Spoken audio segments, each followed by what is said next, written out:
A big what's up to everybody. Welcome back to the channel. The NBA All-Star break is here, which finally gives us a chance to take a look at how some of our new players have been faring well this campaign. Though once at the top of the East earlier in the year, at 32-22, the 76ers now sit at 5th in the conference, comfortably in the middle of the pack, and are hopeful that these following players will help keep them afloat until big man Joel Embiid comes back from injury and the rest of the team gets fully healthy. Without further ado, let's get to the video.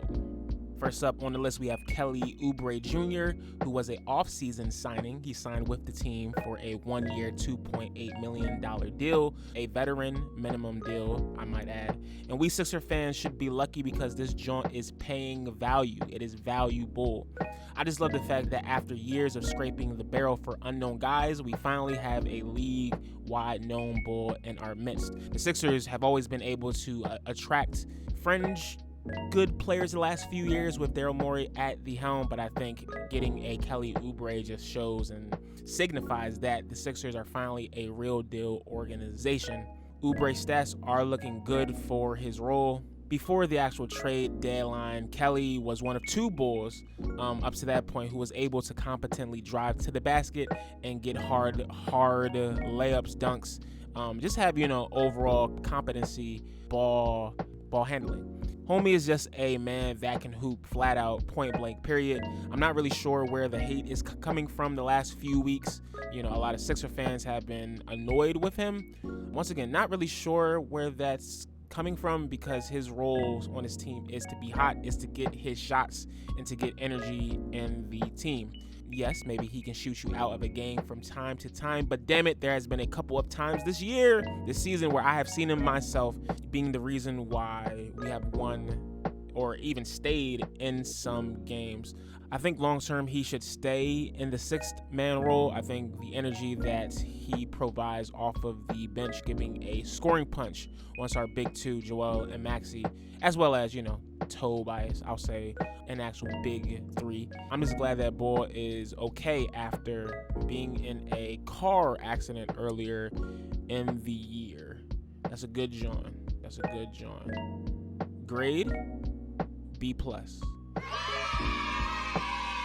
Next, Mohamed Bamba, otherwise known as Mo Bamba. He was another offseason signing where he chose to take a one-year, $2.3 million deal. Another veteran minimum. Daryl Morey is playing tactical contract chess here.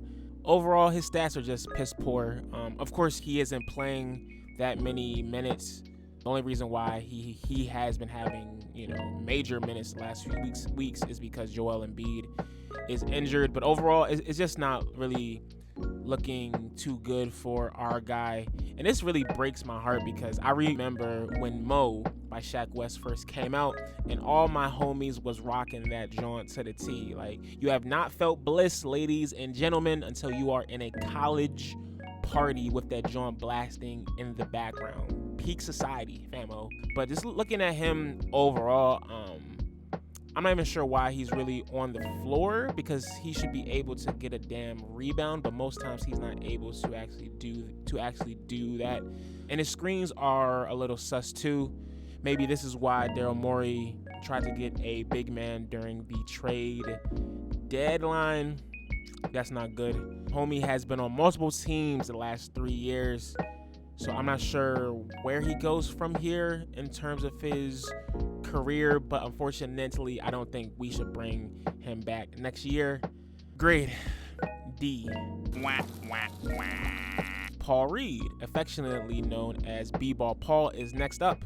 Another off-season signing where he signed 3 years, $23 million to come back to the Sixers. Now, there was a point in time during the offseason where we were scared that he was going to go to the Utah Jazz.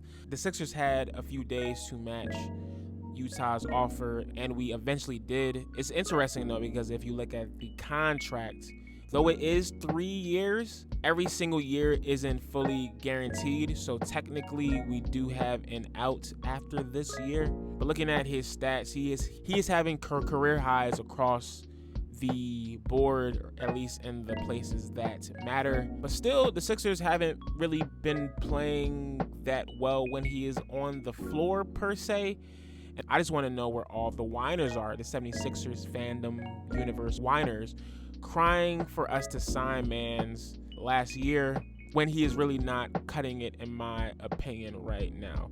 And maybe this is just a case of him being allowed to do too much on the court at the present moment, because once again, there is no other big man to actually play, which as a result gives him more responsibilities. But I don't know, man. I just don't get the irrational joy that I once did when he used to step on the court. With that being said, I do have to admit that bunny elbow jumper close to the free throw line is definitely tough.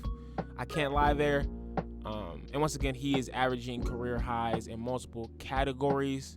So would I bring him back next year? I definitely would, based off of Embiid being here and playing, being healthy. But I don't know, man. I have to give him a C+. A C+. I mean, it's all right.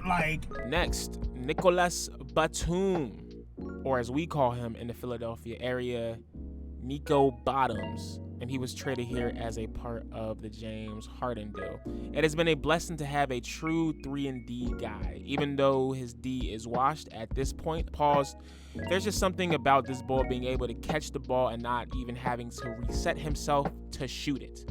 Amazing. It kind of reminds me of Marco Bellinelli during the 2017-2018 Sixers season, firing from all sides of the actual court, getting passes, keeps his arms up, just shoots it from the high angle. He is definitely, and I'm going back to Nico.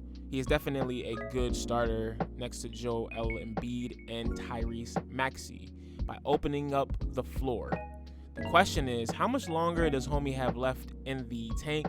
That is the reason why I would give him a lower grade than what I initially thought. But hell yeah, I would definitely bring him back on a 2-year deal.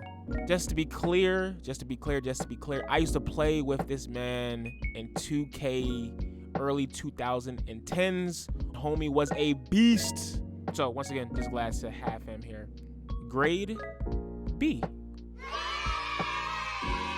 Next up, we have KJ Martin, who is the son of former first overall pick Kenyon Martin.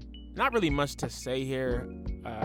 First off, he came from the James Harden trade as well.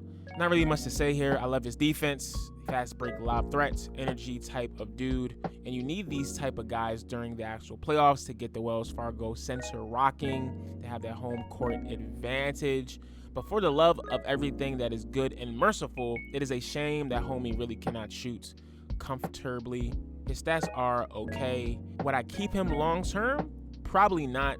He really gives me the type of vibes that KJ McDaniels gave last year. It's a rotation ball that the team can, just get year after year after year. I mean, it's all right. I was going to talk about Robert Covington, but he's hurt and he hasn't really played that much. So TBD, N/A to be determined, non-applicable. This is the rest of my grades of the team.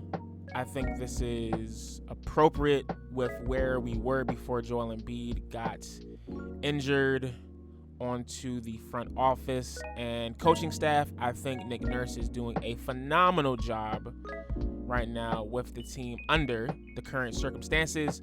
I'm not sure if certain coaches of the past would be able to keep the team together the way he has. And for Daryl Morey, the thing is, I'm not really sure. It's going to come down to the playoffs, as it always does every single year.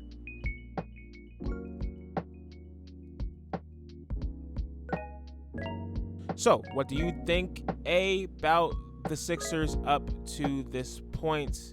The season begins again on Thursday, where we face the Heat, and I am excited to see the second half of this year. What would you grade the Sixers up to this point in the season? Let me know in the comments section. I will talk to y'all next time. Peace.